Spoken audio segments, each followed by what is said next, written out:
Alors bonjour à tous, aujourd'hui on va parler de LinkedIn et de création de contenu pour le B2B. Et pour ce faire, j'ai le plaisir de recevoir Benoît Lacoste. Alors Benoît, est-ce que en quelques lignes tu peux te présenter? Oui, bonjour à tous. Donc, merci déjà Frédéric pour cette invitation. Je suis ingénieur mathématiques appliquées de formation que j'ai doublé par un master spécialisé à l'ESSEC en stratégie et management of international business. Donc, une casquette couteau suisse, un profil transversal avec une vraie vue 360 sur toutes les problématiques.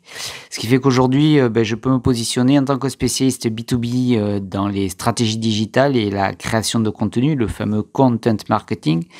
Et j'ai pour la plupart travaillé soit dans des petites sociétés, majoritairement dans des éditeurs de logiciels, des propositions de solutions. Alors d'accord Benoît, alors aujourd'hui en fait ce qu'on va voir c'est pourquoi en fait il faut créer du contenu en B2B et qu'est-ce que c'est un petit peu la différence? Parce que le B2C, on en échangeait tout à l'heure, il y a beaucoup de snack content, etc. En B2B, qu'est-ce qu'on fait? Qu'est-ce qui est un petit peu différent?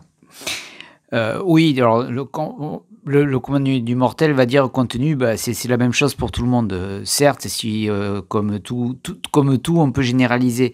Je dis souvent, il faut contextualiser et prendre les choses vraiment au cas par cas. Pourquoi? Parce que oui, Frédéric, le B2C, on va avoir quoi? On va avoir envie d'attirer le regard de son client, du jeune. Donc, on va axer sur le graphisme, sur l'image forte. En l'occurrence, ça va être du one-shot, ça va être avec de la faible valeur ajoutée, enfin relativement pauvre en valeur ajoutée, alors qu'à l'inverse, le B2B, on a cette obligation de contenu pour se démarquer, parce qu'aujourd'hui, avec Internet, avec les multiples offres qui sont à disposition, notre client, notre prospect en sait souvent beaucoup plus que nous et n'a pas besoin d'avoir cette information-là. Lui, Ouais, et puis c'est vrai que les processus d'achat sont longs.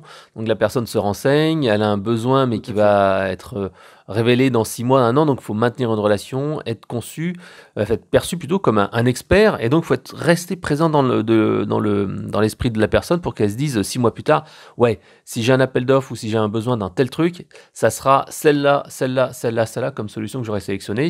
Et donc il faut être présent dans l'esprit. Voilà, c'est exactement ça. Et pour être présent, il faut durer. Et pour durer, quoi de mieux qu'un vrai contenu? J'ai souvent l'habitude de dire, qu'est-ce qu'un film sans scénario?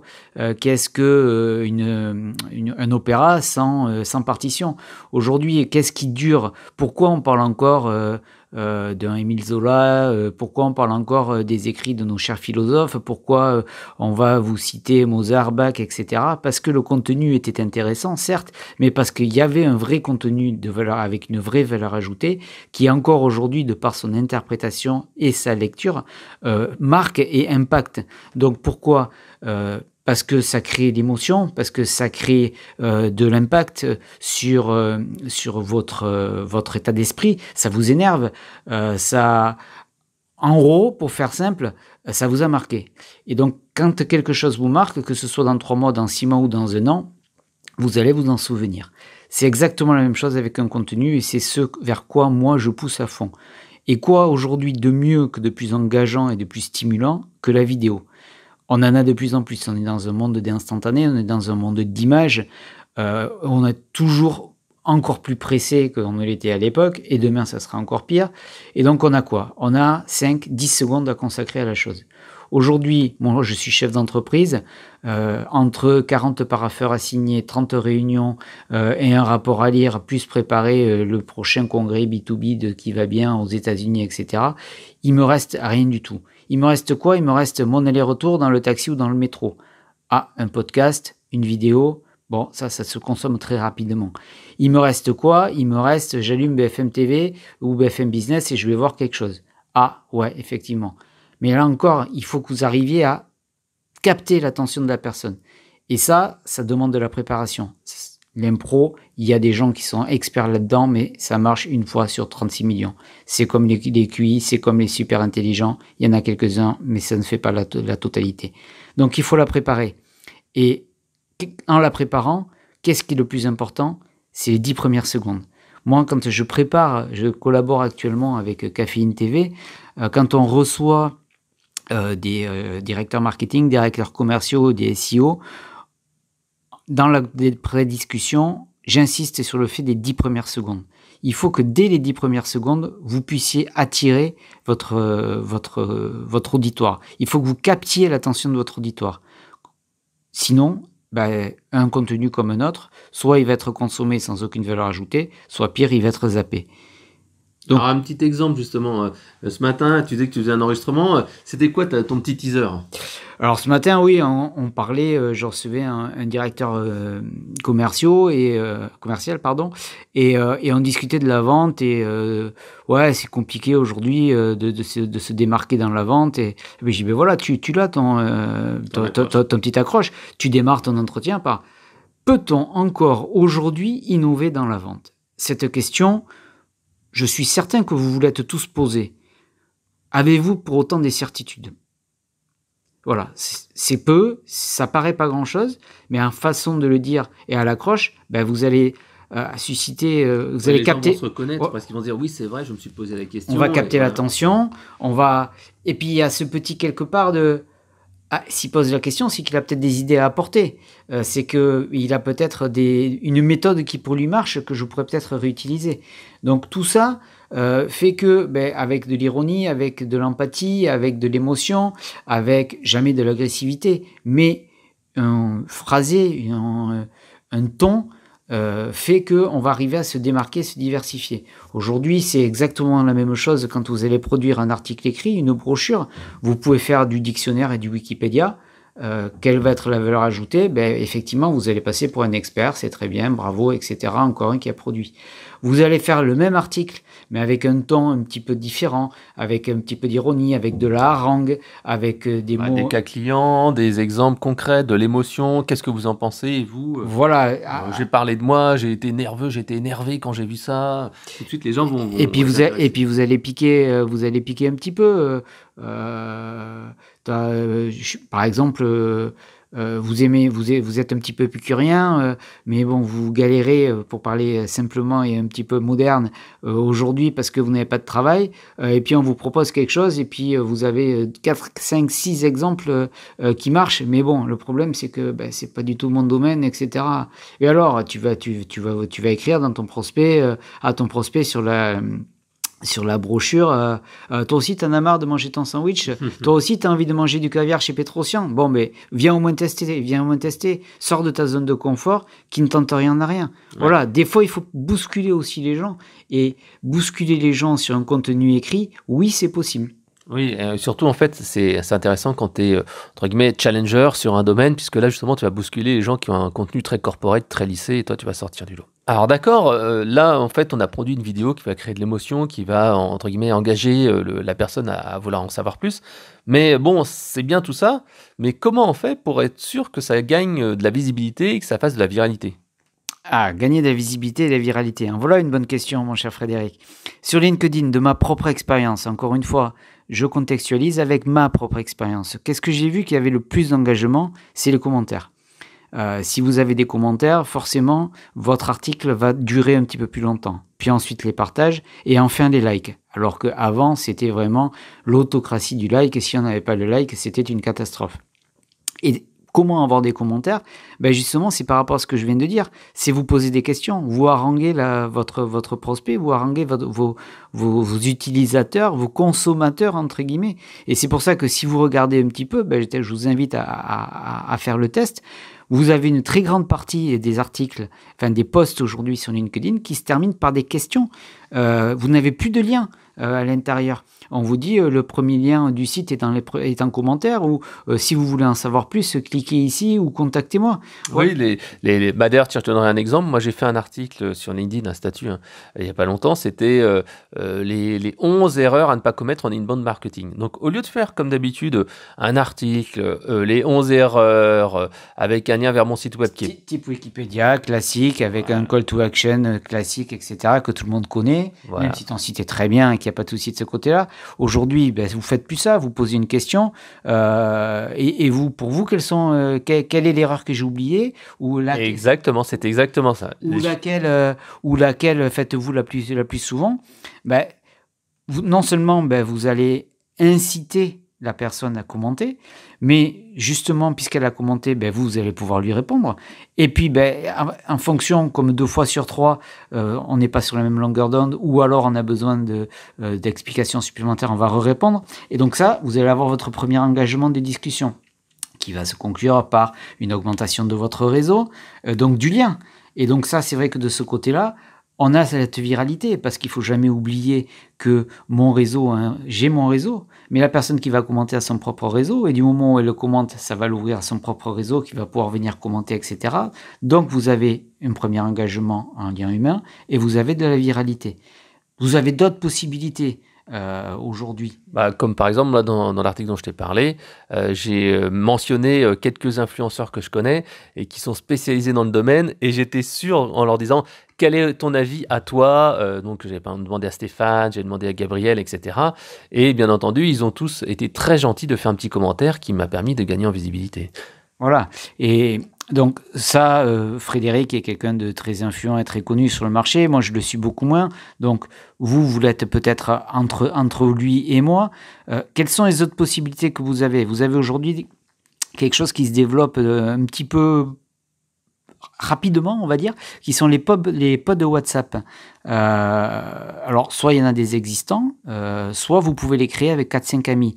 Le but, en fait, c'est quoi ? C'est vous créez avec une petite dizaine d'amis un pod WhatsApp et vous y postez tous les liens vers vos chroniques LinkedIn. Ce qui fait qu'à chaque fois, quand vous allez publier ça, vous allez avoir vos 10 copains qui vont venir mettre un commentaire, qui vont venir mettre un like, qui vont éventuellement le repartager parce que c'est un sujet sur lequel ils ont un mot à dire et ils ont surtout un avis qui est différent du vôtre ou complémentaire au vôtre à tout le moins.